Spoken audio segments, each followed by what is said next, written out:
Mga Lodi, don't skip ads po tayo, maraming salamat sa patuloy ninyong pagsuporta. Paki-like and share naman dyan mga Lodi. At sa mga gustong mag-donate sa ating GCash or regular na load, mag-comment lang po tayo. Para patuloy tayong makapag-upload ng mga bagong kabanata. Marami pong salamat. Subaybayan natin ang kwento ng isang kabataang nangarap para sa kanyang mga mahal sa buhay. Mula sa pinakamahina tungo sa pinakamalakas. Alamin natin ang kwento ng kanyang buhay. Kabanata 2361 hanggang Kabanata 2370. Kabanata 2361. Nagkatitigan ng dalawa at sabay nang ngumiti, pagkatapos ay ininom ang alak. Nagsabi si Yehan na nakangiti. Sa ngayon, ikaw lang ang nag-iisa sa lahi ng Yao na nakapagparamdam sa akin ng simpatsya. Kung muling magkita tayo balang araw, sana ay makapag-uusap pa rin tayo habang umiinom ng alak tulad ngayon, at huwag na sana tayong magkita bilang magkaaway. May laman ang mga salita mo, sagot ng ikapitong anak, nakatingin kay Yehan na may pagtataka. Iniisip mo ba na balang araw ay magiging magkaribal o magkaaway tayo? Ikaw ay isang tapat at marangal na kaibigan. Siyempre, ayokong maging kaaway mo. Kahit hindi na tayo magkita muli sa hinaharap, ayokong makita ka na magkaharap tayo dala ang ating mga espada. Nasa atin kung kaya nating kontrolin iyon. May bahagyang buntong hininga sa dibdib si Yehan. Isa ay tao at ang isa naman ay demonyo. Kapag ang lahi ng mga demonyo ay lumaban sa lahi ng mga banal na demonyo, paano mananahimik si Yehan? At ano kaya ang magiging desisyon ng pamilyang hari ng Peacock, isa sa 8 dakilang pamilyang hari, sa panahong iyon? Kapag kumilos din laban sa lahi ng banal na demonyo ang pamilyang hari ng Peacock, wala nang ibang pagpipilian si Yehan at si Awatch ang kundi ang magtagpo bilang magkaaway. Ang mga salita ni Yehan ngayon ay maagang pahiwatig na para kay Awatch ang, kung iba na ang ating paninindigan sa hinaharap, kaibigan man ngayon, magiging kaaway din. Parang iba ka ngayon kumpara dati. Nakita ni Cheesy na tumayo si Yehan at nilapitan siya. Kahit wala akong alam tungkol sa iyo, itinuturing kitang kaibigan, ngayon at sa hinaharap. Kaya't sana nga ay dumating ang panahon na hindi tayo magkikita sa digmaan. Narinig ito ni Yehan at ngumiti. Kahit dumating man iyon, kung talunin kita ngayon, pakakawala naman kita sa susunod. Pwede ba, huwag kayong masyadong mayabang. Kapag nagkita tayong muli, baka hindi natin matiyak kung sino sa atin ang mananaig. Sinalubong ni Cheesy ng masamang tingin si Yehan at nagpatuloy. Alam kong hindi mo ipagkakanulo ang iyong mga kaibigan, kaya umaasa akong ganoon ka rin sa akin. Kung kaibigan ko, handa akong ipagsapalaran ang buhay ko para sa kanila. Nasa kamay na ng Diyos kung paano niya ayusin ang ating tadhana. Huminga ng malalim si Yehan at nagsabi. Isa pa, salamat sa dugo ng korona ng Phoenix. Mahalaga iyon para sa akin. Alam ko naman, tugon ni Cheesy. Kung aalis ka na ngayon, kapag bumalik ka sa manhuang sa hinaharap at naisip mo ako, bukas lagi ang pintuan ng aming pamilyang hari ng Peacock para sa iyo. Tinapunan din ni Yehan ng masamang tingin ang ikapito. Hindi ako namimiss sa kapwa lalaki, lalo na sa isang kasing ganda mo. Ngumiti si Cheesy. Ayos lang. Kung babae ang gusto mo, napakaraming magaganda sa aming pamilyang hari ng Peacock, hindi sila magpapahuli kumpara sa iba. Kapag dumating ang panahon, ikaw ang pipili. May pinapahiwatig ka. Umiling si Yehan at tumingin ng masinsinan kay Cheesy. Ang tinutukoy nito ay tiyak na ang ikatlong prinsesa. Iniisip mo ba na hindi siya karapat-dapat para sa iyo? May ngiting tanong ng ikapitong anak. Sumagot si Yehan. Ang prinsesa ng pamilyang hari ng Peacock ay may marangal na katayuan at walang kapantay na ganda. Kapag nagsalita lang siya, lahat ng batang henyo sa lupang ito ay handang sumunod. Bakit niya sasayangin ang oras niya sa isang kagaya kung walang interes? Ngumiti si Cheesy. Bagamat maraming ang henyo sa lupang ito, bakit kasi ikaw ang laging higit na namumukod tangi? Huwag mo akong sisihin. Kung hindi mo ako dinala sa labanan ng 10,000 lahi, hindi sana nangyari ito. Tumawa si Yehan at nagsabi. Narinig mo na ba ang Wan Yaolo? Oo, sabi nila may isang babaeng maganda at matalino roon. Sayang lang at hindi ko pa siya nakikita, sagot ng ikapitong anak. Magaling siya. At dahil galing siya sa inyong pamilyang hari ng Peacock, pakialagaan mo siya para sa akin. Nainteresado ka ba sa kanya? Nagulat si Cheesy. Sobra ka namang mag-isip. Isa lang siyang kawawang babaeng itinakwil ng tadhana. Naalala ni Yehan ang mga mata ni Chenlio na puno ng kawalan ng magawa at siya'y napabuntong hininga. Sabi ng ikapitong anak, sige, Pagkatapos mong umalis, kung may pagkakataon, pupunta ako sa Wanyao Tower para makita kung gaano kaganda ang babaeng iyon mula sa kabisera. Habang nag-uusap sila, may isang figurang nakaputi ang dahan-daang lumapit mula sa malayo, malapit sa talon. Agad itong nakatawag ng pansin kina Yehan at Cheesy. Isang magandang ginang na nakaputing kasuotan, ngunit kapansin-pansin ang kapangyarihan ng Sky Demon Realm na nagmumula sa kanya. Ikapitong anak, yumuko ang babae sa labas ng pavilion bilang pagbati, saka siya tumingin kay Yehan. Ginoo, iniimbitahan ka ng ikatlong prinsesa. Sa narinig na iyon, nagkatitigan sina Yehan at Cheesy. Pagkatapos ay kumibit balikat si Cheesy at ngumiti. Huwag mo akong tingnan. Ikaw na ang bahala dyan. Aalis na ako. At tuluyang lumakad palayo ang ikapitong anak, iniwan si Yehan mag-isa sa pavilion kasama ang magandang ginang. Napaka-unfair talaga ng lalaking iyon. Bulong ni Yehan. Iiwan niya ako na mag-isa sa harap ng isang malakas mula sa Sky Demon Realm, paano ko tatanggihan ito? Mahal na Ginoo, pumarito po kayo. Sabi ng magandang ginang na nakatingin muli kay Yehan. Sa narinig, huminga ng malalim si Yehan at tumango.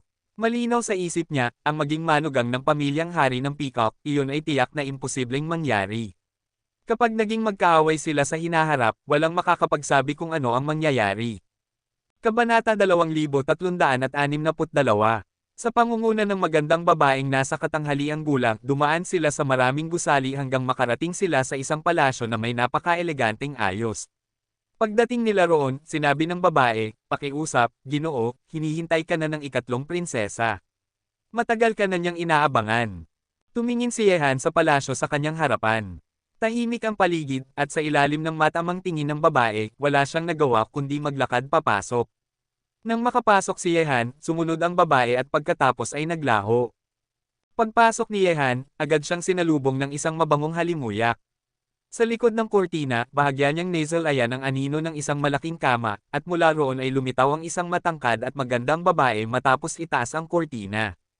At sino pa nga ba iyon kundi ang ikatlong prinsesa, si Ao Zishuan.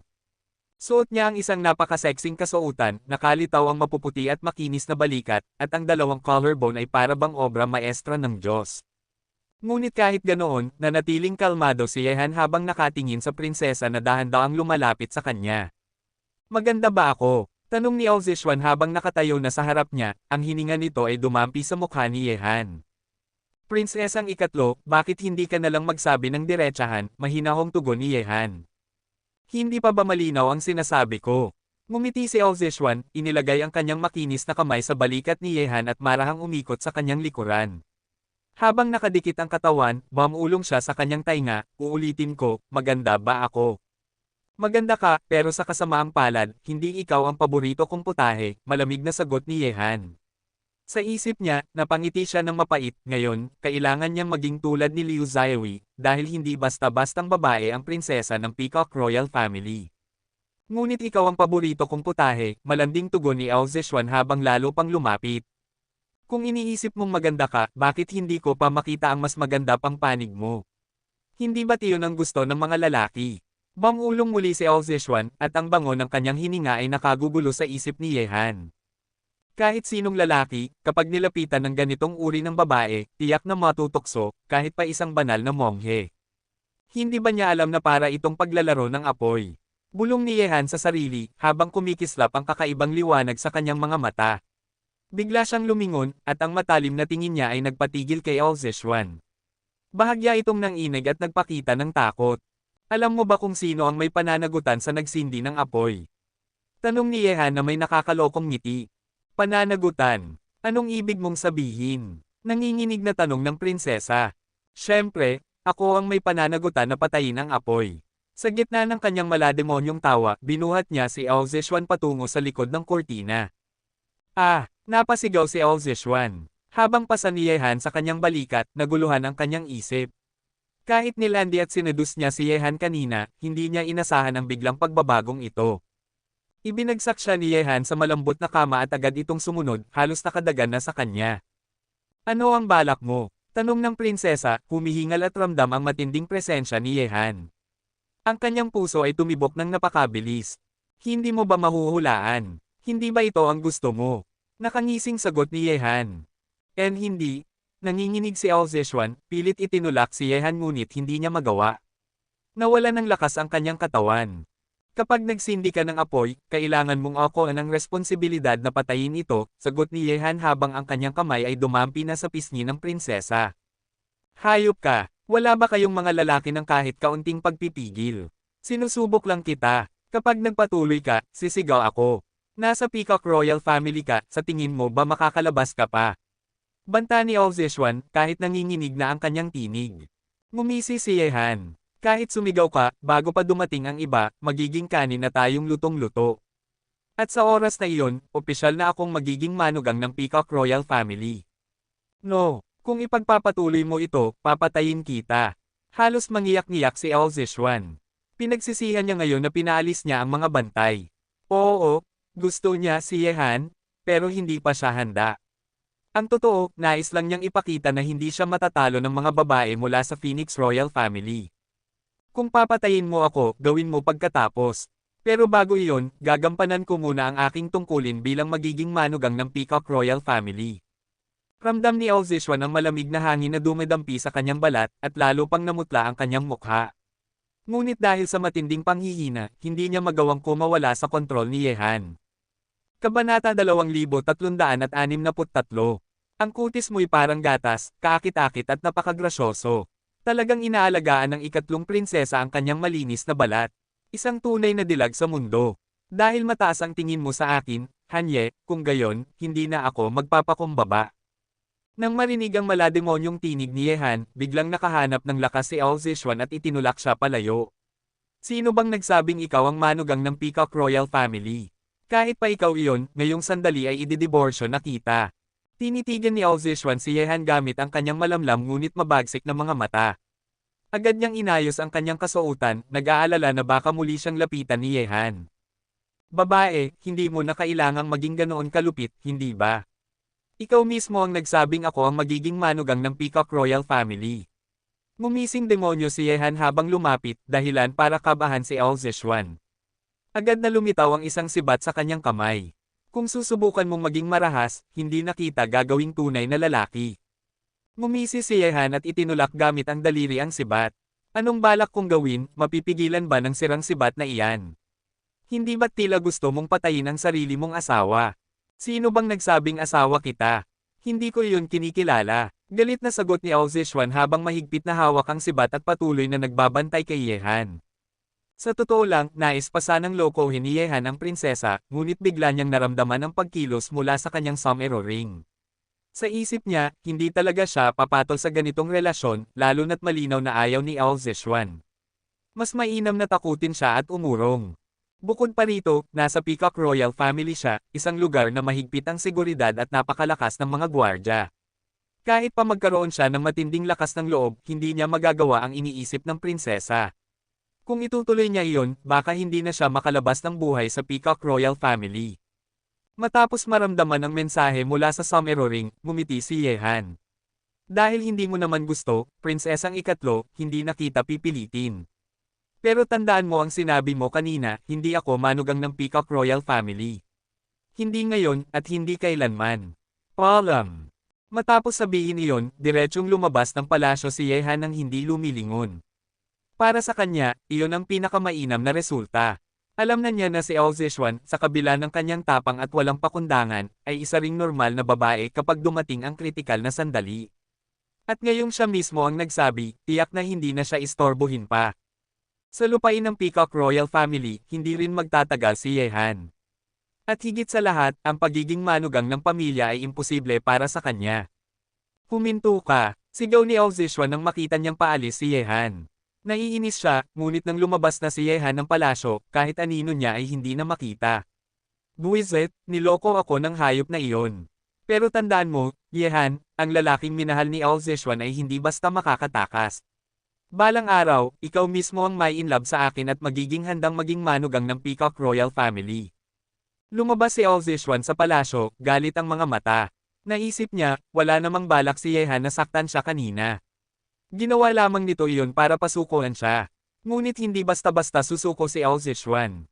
Kahit hindi pa siya lubos na umiibig, si Yehan ang lalaking pinakanahulog ang loob niya. Samantala, matapos lisanin ang silid ni Ao Zexuan, nagtungo si Ye Han sa paanan ng banal na bundok. Walang sino mang hamarang sa kanya dahil inihayag na ni Haring Daming na si Ye Han ay pinakamahalagang panauhin ng Peacock Royal Family. Pagkalabas niya ng banal na bundok, inilabas ni Ye Han ang Soul Jade Slip mula sa kanyang Somero Ring. Sa mismong silid ng prinsesa, naramdaman niya ang pagkilos nito. Ang tanging maaaring makipag-ugnayan sa kanya sa pamamagitan ng Jade Slip ay mula sa Tianshu domain ng lahing tao. Kung susumayin, 3 buwan na ang nakalipas mula nang lisanin niya ang lahing tao at pumunta sa hilagang lahi ng halimaw. Sa loob ng panahong iyon, wala pa siyang balita tungkol sa nangyayari sa mundo ng tao. Ngunit nang mabasa niya ang mensahe, nanlaki ang kanyang mga mata, ito ay mula kay Qin Sheng, ang ninuno. At ang balitang hatid nito ay nakapangangilabot, isang kapangyarihan na hindi maisip ng tao ang lumitaw sa kanilang mundo. Kang Tianzan, hindi na kita mapapalampas. Matalim ang tingin ni Ye Han. Kung mabibigyan siya ng pagkakataon, papatayin niya ang mapanganib na babaeng iyon. Dahil para kay Ye Han, habang buhay si Kang Tianzan, mananatili ang panganib sa kanya. At sa kabilang banda, ganoon din ang iniisip ni Kang Tianzan laban sa kanya. Samantala, sa lupaing tinatahanan ng lahi ng tao, lumitaw na ang napakalaking hukbo ng Kang Clan. 10,000 mandirigma, kabilang ang 40 hanggang 50 malalakas na Holy Emperor. Ang ganitong lakas ay yumanig sa buong mundo ng tao. Sa pangunahing bulwagan ng Kang Clan sa Tianquan Domain, nagtipon ang lahat ng Holy Emperor ng Angkan. Kabilang sa kanila ang 10 batang pinuno na may matinding aura, sila ang tinaguriang 10 henyo ng Kang Clan. Nasa pinakaibabaw si Kang Tianzan, nakaupo ng mayabang at puno ng kapangyarihan. Sa pagkakataong ito, gusto niyang ilubog ang buong mundo ng tao sa apoy ng digmaang dala ng Kang Clan. Ngayong halos buong Kang Clan ay nakahanda, sasalungatin natin ang buong mundo ng tao. Ang 7 rehiyon ng lahi ng tao, maliban sa Kaiyang, Yaoguang, at Heng, ay dapat mapasakamay natin. Kaya't ang 200,000 sundalo ng ating angkan ay hahati sa 4 na grupo, at sabay-sabay nating sasakupan ang 4 na rehiyon. Ang 3 heavenly domains maliban sa Tianquan ay pamumunuan ng 10 henyo. Tingnan natin kung sino pa ang makakahadlang sa ating bakal na hukbo. Agad na umalangaw-ngaw sa bulwagan ang nakakatakot na aura. Bawat isa sa 10 henyo ay naglalagablab ang hangarin na makipaglaban. Sumusunod kami sa utos, Panginoon. Sabay-sabay nilang sigaw. Tumayo si Kang Tianzan at muling nagsalita, napakabuti. Ngayon, maliban sa Jinglo, kayong siyam ang hahawak sa Tianshu, Chanshuan, at Chanji. Ito ang unang pagkakataon na kayo'y ay padadala sa labanan, kaya huwag ninyo akong bibiguin. Ang espada ng Kang Clan ay nakaturo ngayon sa 4 na dakilang heavenly regions. At ang alyansa na binuo ng taong iyon sa Tianshu ay dudurugin din. Kabanata 2364. Pagkarinig nito, makikita ang mga makapangyarihang Kang Clan sa ibabaw ng bulwagan at ang 10 henyo ng emperador ay nagsilisan palabas ng bulwagan isa-isa, taglay ang umaalong enerhiya, at hinati ang mga sundalo sa 4 na pangkat. Maliban sa Tianquan Domain, ang iba pang 3 makalangit na domain ay pinamunuan ng 9 na henyo ng emperador. Sa pagkakataong ito, ang Tianshu Domain ay tuluyang babalot sa apoy ng digmaan.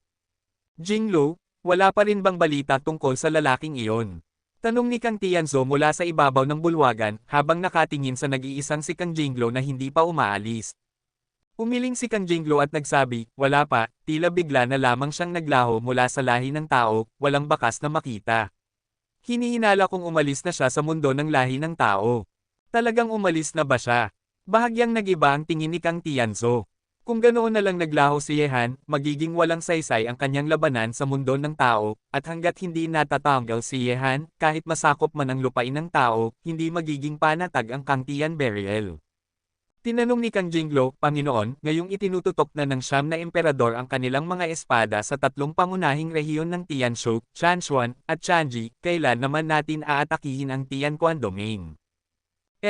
Sa ngayon marahil alam na ng buong lahi ng tao na ang kapangyarihan ng ating Kang Clan ay lumitaw sa Tianquan Domain.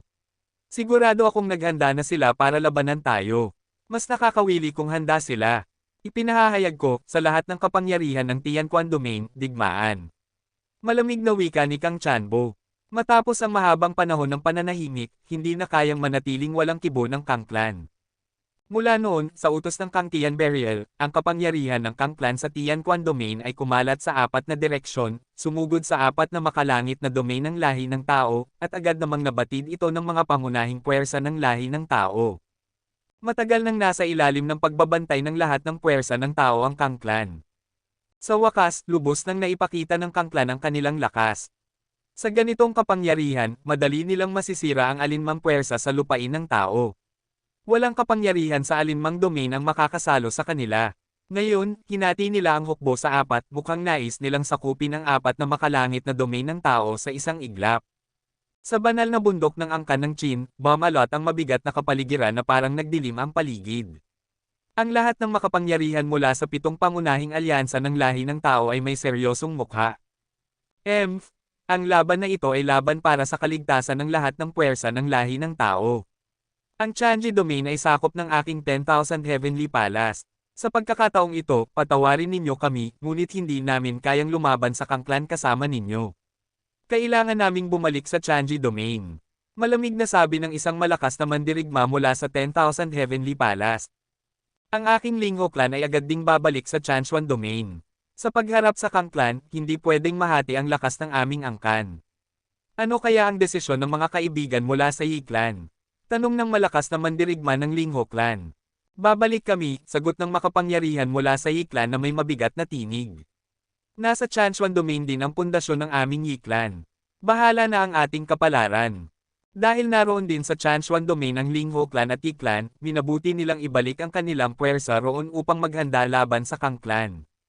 Nang makita ng 10,000 Heavenly Palace, Lingho Clan, at Yi Clan na ganoon ang kanilang mga desisyon, ang Soul Clan, Zun Clan, Qin Clan, at Zin Clan naman ay hindi na rin nagkomento at inalis ang kanilang mga puwersa. Di nagtagal, ang malalakas mula sa tatlong pangunahing puwersa ay umalis mula sa Qin Clan at tumungo sa Chanchuan Domain at Chanji Domain. Mukhang sa pagharap sa nakakatakot na Kang Clan, kami na lamang ang matitira sa Tianshu Region. Sana bumalik agad ang batang iyon na si Yehan. Sa kanyang talino, mas magiging madali ang pagharap sa Kang Clan. Sabi ng mga pinuno ng apat na angkan mula sa bulwagan ng Qin. Kung wala siya rito, narito ako. Bakit kayo mag-aalala? Sa pagkakataong ito, hayaan ninyong ako ang humalili sa kanya sa totoong pakikipaglaban kay Kang Tianzan. Biglang pumasok mula sa labas ng bulwagan ng Qin ang isang babaeng nakaputi. Nang makita siya, ang mga makapangyarihan mula sa Soul Clan, Zun Clan, Qin Clan, at Zin Clan ay nagkatinginan. Alam nila na sadyang iniwan ni Yehan noon si Zug Prajna. Ngunit kahit napakatalino at hindi pangkaraniwan ang babae, hindi pa rin nila kayang ikumpara siya kay Yehan. Bakit, hindi ba ninyo ako pinaniniwalaan kaya ko ito? Umupo si Zug Banroo at tinitigan sila ng kalmado. Noon, natatakpan siya ng liwanag ni Yehan, ngunit ngayong wala na si Yehan, panahon na para ipakita niya ang kanyang kakayahan. Ano ang tingin mo sa kasalukuyang sitwasyon, dalaga? Tanong ni Patriarch Qin Sheng. Sumagot si Zug Prajna, narinig ko na ang Kang Tianberial ay hinati sa apat ang hukbo at idineklara ang digmaan sa apat na pangunahing domain ng tao, upang sakupin ang buong mundo ng tao sa isang iglap. Tama iyon. Narinig ko na tatlong nakatagong henyo ng Kang Clan, kasing lakas ng Kang Jingglo, ang namumuno sa isa sa mga hukbo. Kilala sila bilang 10 emperador ng Kang Clan. Tiyak na napakalakas ng hukbong ito kung haharapin nila ang Tianshu Region, sabi ng patriarka ng Zin Clan. Mga 10 emperador lang ng Kang Clan. Mas nakakatakot ba sila kaysa kay Kang Tianberial? Tugon ni Zug Prajna. Dahil may malaking agwat ng kapangyarihan, hindi tama na sumabak ng harapan. Sa pamamagitan ng hakbang-hakbang na pagpasok, makakamit natin ang elementong sorpresa. Kaya, bago pa iyon, huwag ninyong haharapin ng diretso ang kanilang hukbo. Umatras muna pagkatapos ng isang sagupaan, hakbang-hakbang, para sila mismo ang bumagsak sa sariling patibong. Patibong para sa sarili nila. Nagtatakang tanong ni na Patriarch Qin Sheng. Ngumiti si Zug Prajna, mas kilala ninyo kaysa sa akin ang lugar ng Jiuyu City, hindi ba? Jiuyu City. Nagkatinginan sina Patriarch Qin Sheng at ang iba pa. Alam nila, iyon ang lugar kung saan muntik nang mamatay si Yehan sa Huangquan. Kabanata 2365. Dalaga, nais mo bang ipasok ang puwersang ito sa Jiuyu City? Kunot noong tanong ni Patriarch Qin Sheng. Tama. Ayon sa aking kaalaman, ang Jiuyu City ay isang panganib. Kapag nasira ang Jiuyu Terrace, tiyak na may isip ninyo ang magiging kahihinatnan, hindi ba? Nausisa na niya ang lahat ng tala mula sa ibang mga lahi, kaya't alam niya ang ilang bagay tungkol sa Gyuyo City. Nais mong palayain ang kapangyarihan ng Nine Nether Souls mula sa Gyuyo City upang gamitin laban sa Kang Clan. Nagulat na sabi ng mga makapangyarihan mula sa apat na angkan. Ngunit kailangan nilang aminin, totoo at kapaki-pakinabang ang pamamaraan ni Zugprajna para sa kanila. Tama, sagot ni Zugprajna. Kung nais nating makalamang, kailangan muna nating pahinain ang kapangyarihan ng Kang Clan. Kapag nanghina na sila, saka natin sila sasalakayin ng apat na angkan. Sa palagay ninyo ba mas malaki ang tsansa nating manalo kumpara sa diretsyong sagupaan? Isa nga itong solusyon, ngunit sayang ang Gyuyo City. Malungkot na tugon ng Patriarch ng Zon Clan. Sabi ng banal na emperador ng Soul Clan, sa pagkakataong ito, ay lalaan ng aming Soul Clan ang buong lakas namin. Kung mawawalis namin ang puwersa ng Kang Clan sa Gyuyo City, iyon na ang unang hakbang. Walang saysay ang pagkawala ng isang lungsod at isang palasyo, malamig na wika ni Zugprajna. Bukod pa rito, kung nais nating mas ulit ang pagkonsumo sa puwersa ng Kang Clan na dumating sa Tianshu Region, hindi sapat ang Gyuyo City lamang. Nakakalungkot na wala na ang Yi Clan, kaya ngayon ay kailangan nating umasa sa Formation Clan. Kahit ilang hininga lamang nila itong matrap sa Gyuyo City, sapat na iyon para magdulot ng malaking pinsala. Pagkarinig nito, tumango si Patriarch Brahma. Kahit malakas at marami ang mga mandirigma ng Kang Clan, huwag nilang maliitin ang mga formasyong hawak ng aming angkan. At saka, upang hindi mahalata ng Kang Clan, hindi na kailangang ipaalam pa sa mga tao ng Gyuyo City. Matigas na sabi ni Zugbanroo, nagliliwanag ang malamig at dugong bakal na anyo ng kanyang mukha. Nagulat ang lahat ng Patriarch dahil may daan-daang libong cultivador sa Gyuyo City. Lahat ba sila'y ililibing sa ganitong pukana? Isa itong massacre. Dalaga, hindi ba't sobra itong kalupitan? Kahit ang batang iyon na si Yehan ay tiyak na hindi papayag. Wika ng mga Patriarch, hindi nila maisip na ang babaeng nasa harap nila ay kayang magplano ng ganitong kalupitan. Kapag pinakawala ng Nine Nether Souls sa Gyuyo City, ilan sa daan-daang libong tao roon ang makakaligtas. Ang pagpatay ng ganito karaming tao ng sabay-sabay, kahit sila ay hindi kayang gawin. Tumayo si Zugprajna at mariing nagsalita, mga ginoo, kung maliit ang isipan, hindi kayo tunay na maginoo, kung hindi marunong maging lesson, hindi kayo tunay na pinuno. Kung nais ninyong makamit ang dakilang bagay, hindi dapat magpadaig sa awa ng isang babae. Maaaring hindi siya pumayag, ngunit huwag ninyong kalimutan, ang kalaban natin ay si Kang Tianzan. Ang isip ng babaeng iyon ay hindi kukulang sa akin. Kapag nadama niya ang kakaiba, mawawala ang lahat ng ating ginawa. Natahimik ang lahat. Alam nilang tama ang estratehiya ni Zugprajna, ngunit napakabigat ng kapalit buhay ng daan-daang libo. Kung gagawin natin ito, tiyak na sa akin mapupunta ang lahat ng sisi, mapait na sabi ni Patriarch Qin Sheng matapos ang mahabang katahimikan. Kung makakaisip kayo ng mas mabuting paraan, maaari ninyong itapon ang aking mungkahi, sagot ni Zugprajna. Ngunit ang tunay na laban sa Kang Clan ay ngayon pa lamang nagsisimula. Kung taglay ninyo ang pusong maawain, kayo ang tiyak na matatalo sa huli. Dahil kung si Kang Tianberial ang haharapin ninyo, wala siyang pakialam kahit sinong mamatay basta makamit ang kanyang layunin. Kasing lupit din siya ng iniisip ninyong ako. Hindi nakapagtataka kung bakit hinahangaan ka ng batang iyon na si Yehan. Siya ay isang taong may hangganan, samantalang ikaw ay anak ng isang bayani na walang limitasyon, ngunit sa tulong mo, tiyak na mas malaki ang makakamit niya. Tahimik ang Patriarch Qin Sheng. Sa pagharap sa Kang Clan, kaya ba nilang tanggihan ang plano ni Zugprajna? Kung hindi nila ito gagawin, para na rin nilang tinanggap ito. At kung matalo sila sa unang sagupaan, tiyak na wala ng pagbangon sa mga susunod. Salamat sa papuri, ngumiti si Zugbanroo. Kung ganoon, maghintay tayo sa pagdating ng Kang Clan. Kung wala ng iba, tiyak na pagsisisihan ni Kang Tianberial ang kanyang desisyon. Ang paghahati nila sa apat na hukbo, iyan ang kanilang sariling libingan. Samantala, bumalik na si Yehan sa Wanyao Tower matapos umalis sa banal na bundok ng Peacock Royal Clan sa Hilaga. Malayo pa siya sa antas na kaya niyang makialam sa kasalukuyang krisis ng lahi ng tao. Ang kaya lamang niyang gawin ay makuha kaagad ang Fairy Amethyst mula sa Yaozo at bumalik sa lahi ng tao. Sana kayanin ni Prajna. Kang Chanbo, sa pagkakataong ito, siya ang makikipaglaro sa iyo. Huminga ng malalim si Yehan. Sa kasalukuyan, halos wala ng tao sa mundo ng tao ang makakalaban kay Kang Tianzan sa lakas. Ngunit si Zugbanroo, sa karunungan man lang, ay may kakayahang sumabay. Sa kanyang presensya, kahit paano ay nabawasan ang bigat sa dibdib ni Yehan. Hindi niya kailanman minamaliit si Zhou Banroo. Noon kasi, natatakpan siya ng liwanag ni Yehan. Ngunit ngayon, ito na ang tamang panahon upang ipakita niya ang kanyang talino. Habang nag-iisip siya, nakarating na siya sa Wanyao Pavilion kung saan naninirahan si Chen Liu. Sa pavilion sa gitna ng Lotus Pond, nadatnan niya si Chen Liu at si Shaoli. Ngunit nang tumingin si Yehan kay Shaoli, bigla siyang humalukip-kip at umiwas ng tingin.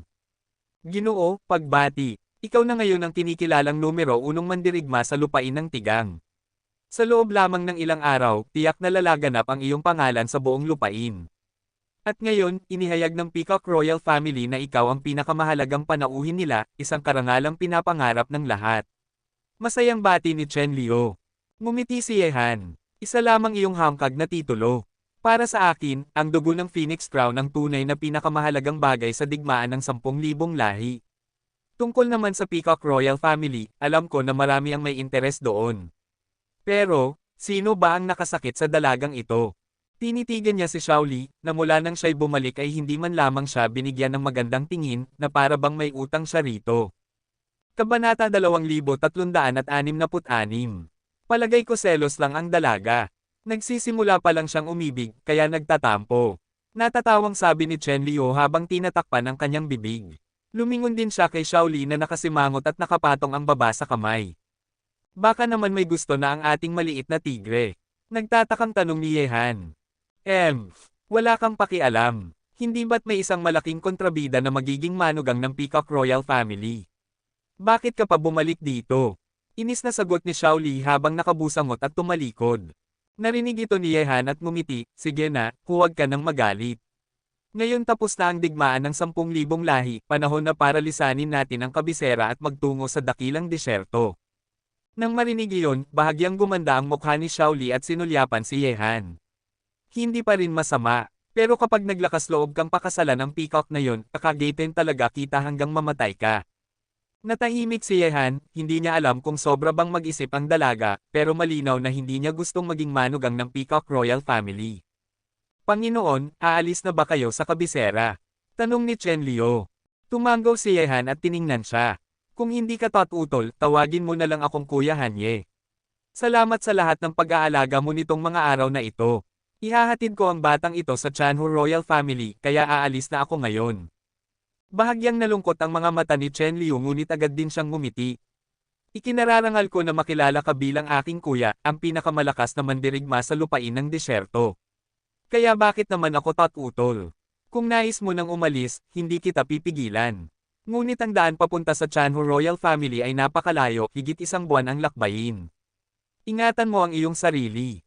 1 buwan. Napakunot noo si Yehan. Napakatagal naman. Wala bang mas maikling daan papunta roon? Nag-isip si Chen Liu sandali at tumugon, may 2 ruta. Una, dadaan ka sa Eternal Sea. Kung sasakay ka ng barkong pangkalakalan, aabutin ng 20 araw bago makarating sa Honghuang, at doon ka palang makakapasok sa lupain ng dakilang disyerto. Ngunit may isa pang mas maiksi, ang Shiwandashan, o ang 100,000 bundok. Delikado nga lang ito. 100,000 bundok. Nagulat si Yehan. Oo, paliwanag ni Chen Liu. Matapos ang digmaan ng mga demonyo at halimaw, napuno ito ng makamandag na demonic energy. Napakapanganib. Kahit sa hanay ng mga halimaw, maliban na lang kung pinakamalakas ka, walang naglalakas loob pumasok. Para na itong lugar ng kamatayan. Napakalayo ng kamay ng mga demonyo, bulong ni Yehan. Kung gayon, isang lugar ng tiyak na kamatayan na pala ang Shiwandashan. Tumanggaw si Chen Liu. Maging ang pinakamalakas sa Heavenly Demon Realm ay hindi basta-basta pumapasok doon. Ngunit kung tatawirin mo ito, mababawasan ang oras ng biyahe. Sa halip na 1 buwan, kalahating buwan na lang ang aabutin para makarating sa dakilang disyerto. Pero masyadong delikado. Kapag tinamaan ka ng demonic energy, kahit tayo na may katawan ng halimaw ay hindi kakayanin. Kaya hindi ko inirerekomenda ang rutang ito, Kuya Hanye. Ngumiti si Yehan. Kung ganoon kadelikado, kailangan kong ang pag-isipan ng mabuti. Huwag kang mag-alala, hindi ko ipapahamak ang sarili ko. Pero tungkol naman sa kalahati mong dugong tao. Gusto mo bang itanong kung sino ang kabilang kalahati ng aking dugo? Ninitian siya ni Chen Liu, at kumislap ang kanyang mga mata. Ang ama ko ay isang mandirigmang espada. Nabuhay sa pamamagitan ng espada, naging tapat sa espada, sumikat dahil sa espada, at malamang, mamamatay rin sa espada. Aba, mukhang isa siya sa pinakamahuhusay na espadista ng lahi ng tao. Hindi mo ba naisip na hanapin siya? Tanong ni Yehan. Kung buhay pa siya, hahanapin ko siya. Pero kapag ganap ng nagising ang aking kakayahan, nais ko ring makita kung ano ang anyo ng puso ng isang taong nagpakalulong sa espada habang buhay. Kumislap ang malamig na liwanag sa mga mata ni Chen Liu, at naglabas siya ng nakakatakot na aura ng pagpatay. Isang taong inialay ang buhay sa espada, baka, saglit na naisip ni Yehan ang isang posibilidad. Ngunit alam niyang haka-haka lamang ito. Bukod sa hindi tatalunan na guro ng espada, mayroon pang ilang tanyag na espadista sa lahi ng tao, ngunit lahat sila ay halos nagtatago at bihirang makita, maliban na lang kung nasa bingit ng pagkalipol ang buong lahi. Ngayon, alam mo na ang lahat tungkol sa akin. Pero ako, wala pa ring alam tungkol sa iyo. Habang umaalis si Yehan at Shaoli mula sa Wanyao Building, napabuntong hininga si Chen Liu. Mag-isa siyang tumingin sa malayo, tila nagbabalik sa dating kalungkutan. Samantala, dinala ni Yehan si Shaoli palabas ng kabisera patungo sa direksyon ng Shiwan Dashan. Bagaman kilala ito bilang lugar ng panganib para kay Yehan, hindi iyon nakakapigil. Ngunit hindi niya alam, mula sa dilim, may mga matang palihim na nakamasid sa kanila. Ang mga matang iyon ay pag-aari ng isa sa 8 Demon Emperor na umatake sa kanya noon, ang nag-iisang nakaligtas sa kanyang kamay. Matagal ko itong hinintay, ngayon, panahon mo nang mamatay. Bulong ng Demon Emperor na puno ng puot bago siya naglaho sa kadiliman. Hindi lang siya ang naghihintay kay Yehan. Sa lilam, nakatambay din ang makapangyarihang Thunder General. Ginoong Lei Jiang, lumabas na ang batang iyon at kasama niya ang babae mula sa Chanho Tribe. Umalis na sila sa kabisera. Kabanata 2367. Sa isang hanay ng mga bundok sa labas ng kabisera, sa ibabaw ng isang malaking bato, biglang dumilat ang mga mata ni Lei Jiang. Parang kidlat na kumislap ang kanyang tingin, matulis at nakakatakot. Lumabas ka rin sa wakas. Ngayon, gusto kong makita kung hanggang saan ang kakayahan ng taong nakapatay ng 7 Demon Emperor sa ilalim ko. Kahit may makapangyarihang puwersa sa likuran niya, ngayong pagkakataon, papatayin ko siya. Ng matinding pagkapuot at nakakatindig balahibong puwersa ang buong katawan ni Lei Jiang. Matapos mabaygo ang 8 Demon Emperor na ipinadala noon, siya na mismo ang kumilos at sinundan si Yehan hanggang sa kabisera. Ngunit habang nasa loob pa ng kabisera si Yehan, hindi siya naglakas loob na umatake. Kapag nasaktan niya ang Peacock Royal Family, kahit siya ay hindi makakayanan ang kapalit. Malalaman din ng Tiger King Clan ang nangyari. Kaya't naghintay lamang si Lei Jiang sa labas ng kabisera, nag-aabang sa paglabas ni Yehan. Sa oras na lumabas sila, wala na siyang alinlangan na umatake. Malaking kontrabida, sigurado ka bang dadaan tayo sa 100,000 bundok? Tanong ni Shaoli habang nasa ere. Hawak ni Yehan ang mapa na ibinigay sa kanya ni Chen Liu bago sila umalis. Napagdesisyonan na ni Yehan na doon sila dadaan. Ang ruta patungo sa Eternal Sea ay aabutin ng 1 buwan, napakatagal para sa kanya.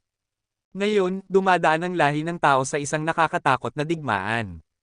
Kailangan niyang bumalik agad sa mundo ng tao. Itinupi ni Yehan ang mapa. Ikaw nga na hindi natatakot sa kahit ano, bakit parang takot ka sa 100,000 bundok? Pero sabi ni Ate Chen Liu, doon naglaban noon ang mga demonyo at halimaw. Napakapanganib, kahit ang pinakamalakas sa Heavenly Demon Realm ay hindi basta pumapasok doon. Sumulyap si Shaoli kay Yehan. Ngumiti si Yehan. Ang mga lugar na iniiwasan ng pinakamalakas sa Demon Realm, hindi ibig sabihin ay iiwasan ko rin. Basta kasama mo ako, anong dapat mong ikatakot? Halika, bilasan na natin. Kung tuloy-tuloy tayo, kalahating araw lang at mararating na natin ang 100,000 bundok. Alam ni Yehan na kapag dumating ang oras, baka mapilitan siyang ipakita ang kanyang demonic power. Ang tangi niyang pag-asa ay malinlang niya si Shaoli kapag dumating ang sandali. Hindi naman nagduda si Shaoli. May bulag na tiwala siya kay Yehan. Kung handa siyang dalhin siya roon, ibig sabihin, may tiwala siya sa sarili. Sa kalangitan, maliwanag ang araw at mainit ang sikat ng araw na bumabalot sa lupa. Sa himpapawid, mabilis na lumilipad sina Yehan at Shaoli. Ngunit makalipas ang kalahating oras, biglang dumilim ang liwanag sa paligid. Nababalot sila ngayon ng makapal na ulap, at ang malamig na hangin ay nagbigay ng kilabot na pakiramdam. Naniningkit ang mga mata ni Yehan, dama niya ang isang halos nakamamatay na panganib mula sa dilim. Ngunit nanatili siyang kalmado at nagpatuloy kasama si Shaoli. Ang taong pumatay sa akin, akala niya ba makakaalis siya ng ganito lang? Isang nakakapangilabot na tinig ang umalangaw sa kalangitan, parang gustong durugin ang kaluluwa ng sinumang makarinig. Takbo! Nagbago ang ekspresyon ni Yehan at agad niyang hinayla si Shaoli, tumakbo silang parang ipu-ipo. Sa isang iglap, nakatakbo sila ng daan-daang milya, mabilis na halos hindi kapani-paniwala. Si Shaoli ay nanginginig, ang nakakakilabot na presensya mula sa dilim ay halos samakaw sa kanyang paghinga. Kung gusto ninyong tumakas, iligtas muna ninyo ang buhay ninyo. Biglang lumaganap ang isang napakalakas na demonic aura sa buong paligid, dumadaluyong parang bagyong sumasakop sa langit at lupa. Ramdam ni Yehan ang nakakatakot na puwersa mula sa likuran. Napatigil siya, inilagay si Shaoli sa kanyang likuran at hinarap ang paparating na demonic energy. Mula sa kanyang katawan, sumiklab din ang nakakatindig balahibong aura, at nagtipon-tipon ng puwersa sa kanyang kanang kamay. Ambisyoso. Sa sandaling iyon, nagpakita si Lei Jiang.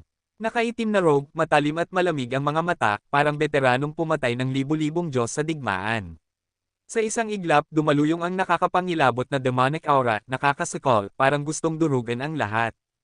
Patay ka! Mabilis na sumugod si Yehan, piniga ang kamao at inatake ng ubod ng lakas. Ang suntok niya'y parang dumadagandong na alon. Boom! Ngunit nang magsalpukan ang kanyang kamao at ang nakapangangilabot na aura, ramdam ni Yehan na parang hamampas siya sa isang bundok na hindi matitinag. Napatras siya, duguan ang bibig.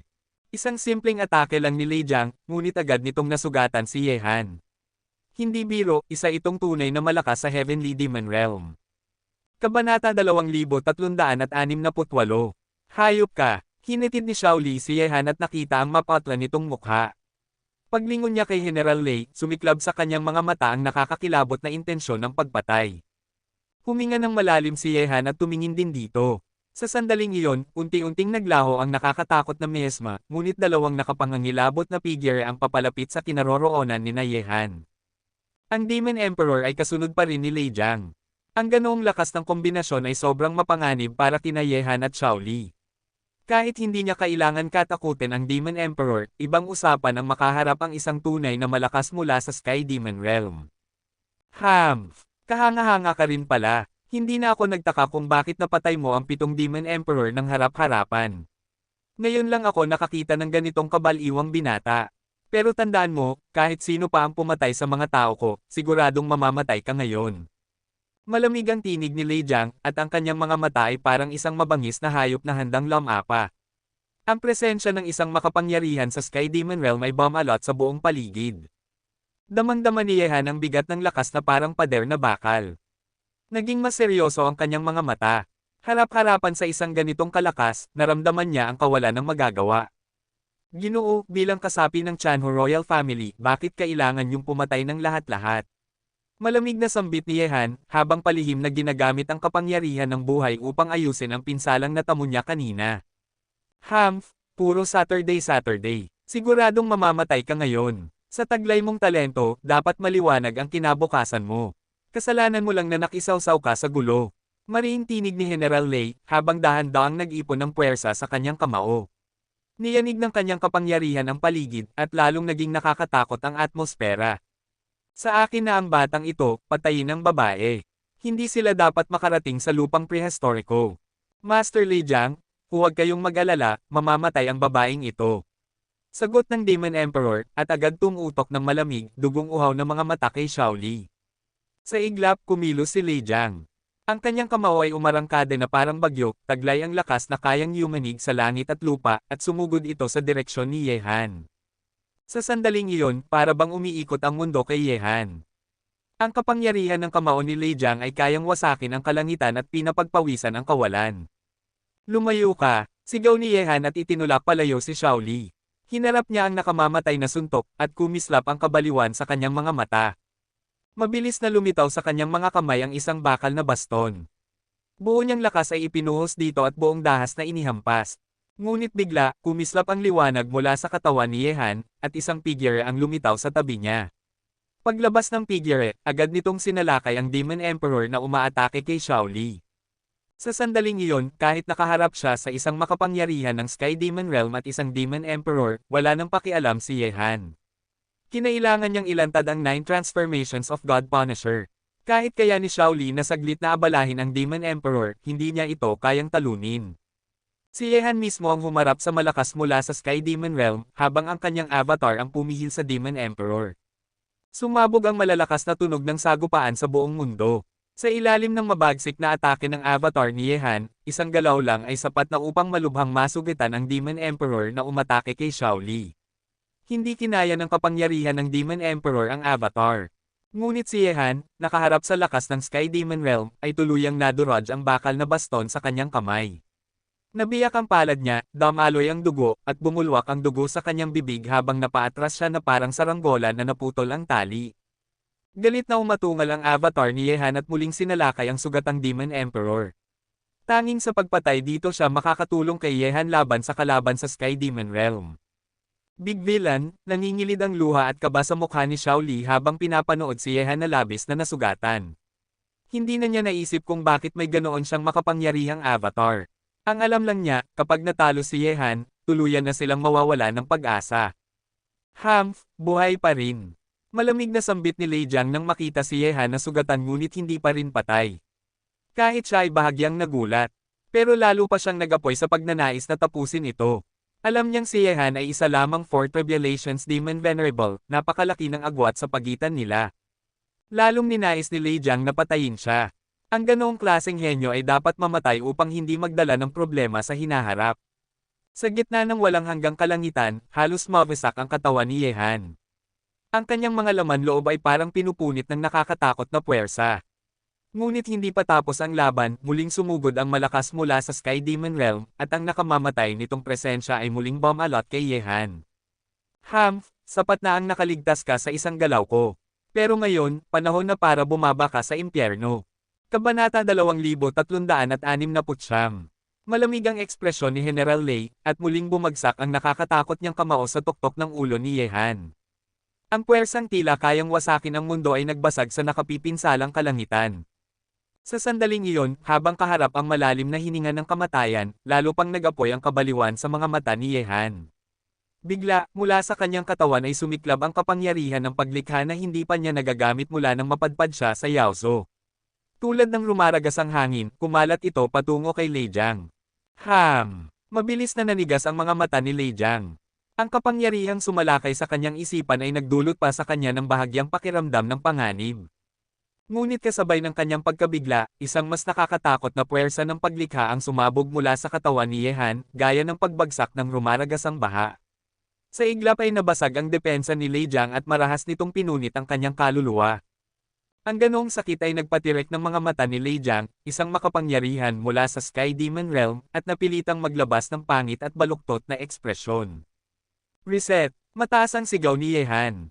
Sa sandaling iyon, muling lumitaw ang kanyang avatar na napatay ng Demon Emperor, at sumanib ito kay Yehan mismo. Dahil dito, biglang lumobo ang kanyang lakas. Sa susunod na saglit, mariing tumapak si Yehan sa kawalan. Habang inaatake si General Lei ng puwersa ng paglikha, lumitaw na sa kanyang mga kamay ang Moyen Sword.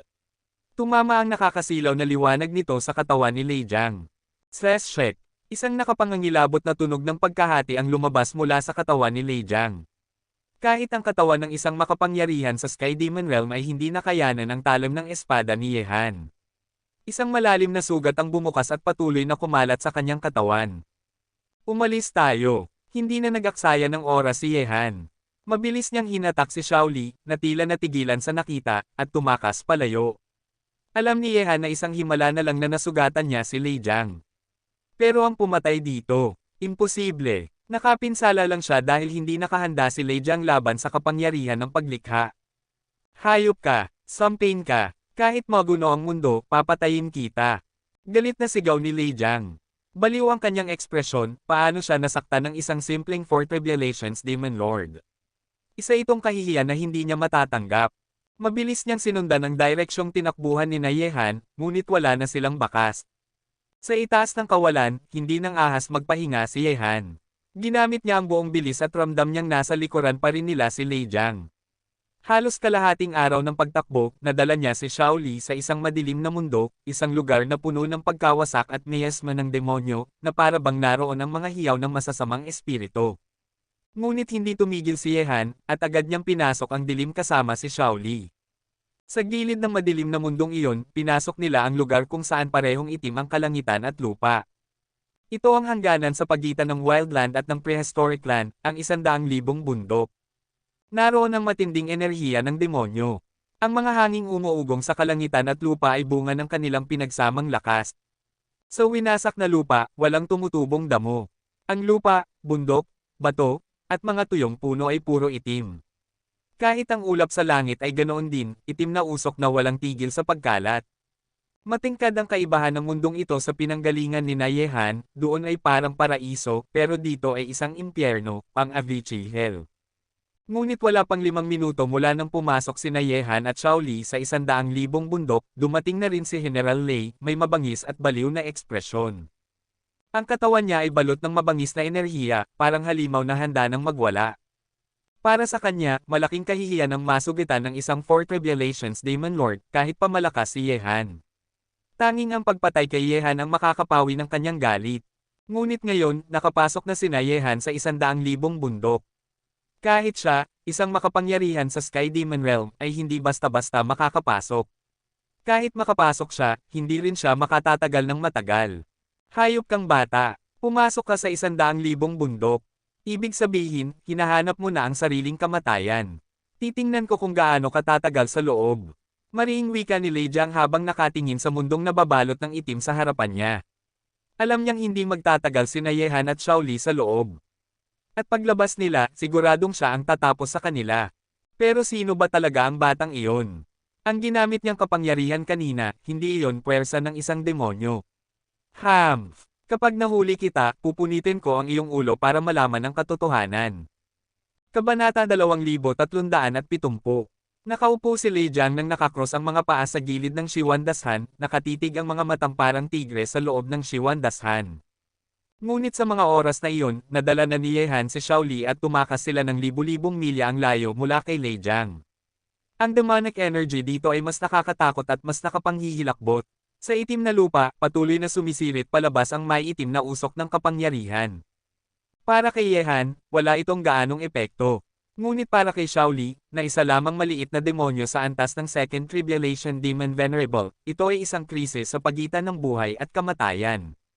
Kahit pa bagong pasok lang siya sa lugar na ito, napalibutan na ng maitim na enerhiya ang kanyang mukha. Ang dating mga matang mapang-akit ay naglaho ang kislap. Bumaba si Yehan sa isang bahagi ng itim na lupa at tinitigan si Shaoli na halos bumigay na sa impluwensya ng demonic energy. Napakunot ang kanyang noo, at agad niyang pinaandar ang kanyang magic power upang sipsipin palabas ang lahat ng demonic energy mula sa katawan ni Shaoli. Masamang tao, ayos ka lang ba? Mahina ngunit pilit pa ring iniangat ni Shaoli ang ulo mula sa pagkakayakap kay Yehan, tinatitigan ang kanyang maputlang mukha. Ayos lang ako, humanap muna tayo ng matitirhan. Binuksan ni Yehan ang kanyang clairvoyance at agad nakakita ng kuweba. Doon niya dinala si Shaoli, at agad niyang tinatakan ng demonic power ang bungad nito upang hindi makapasok ang masamang enerhiya mula sa labas. Bagamat may pumapasok pa ring konting demonic energy mula sa sahig ng kuweba, agad iyong pinigilan ng kapangyarihan ni Yehan upang hindi makasama kay Shaoli. Matapos gawin iyon, nawala ng malay si Shaoli. Hindi niya kayang labanan ang nakatatakot na demonic energy sa lugar na ito. Kahit na nilinis ni Yehan ang lahat ng enerhiya mula sa kanyang katawan, pansamantala pa rin itong nakaapekto sa kanya, ngunit hindi naman nakamamatay. Pagkatapos noon, inasikaso na ni Yehan ang sarili niyang sugat. Malubha ang tinamo niya sa labanan laban kay Lei Jiang. Kung hindi dahil sa matibay niyang life force, imposibleng nakatakas siya at umabot sa Shiwan Dashan. Ngunit kahit ganoon, hindi rin madaling gagaling ang sugat niya sa loob lamang ng ilang oras. Kung hindi lamang minamaliit siya ni Lei Jiang at hindi nakapaghanda laban sa kanyang kapangyarihan ng creation, imposibleng nasaktan niya ang isang gaya ng Thunder General. Sa madaling salita, maswerte si Yehan na nakatakas sa mga kamay ni Lei Jiang sa pagkakataong iyon. Sa harap ng isang nilalang sa Heavenly Demon Realm, kahit gaano pa kalakas at halos Diyos na ang labanan ni Yehan, mahirap pa rin tawirin ang napakalalim na agwat ng kapangyarihan. Habang pinapagaling ng kanyang life force, dahan-daang naghilom ang mga sugat sa kanyang palad, at unti-unting bumuti ang kalagayan ng kanyang katawan.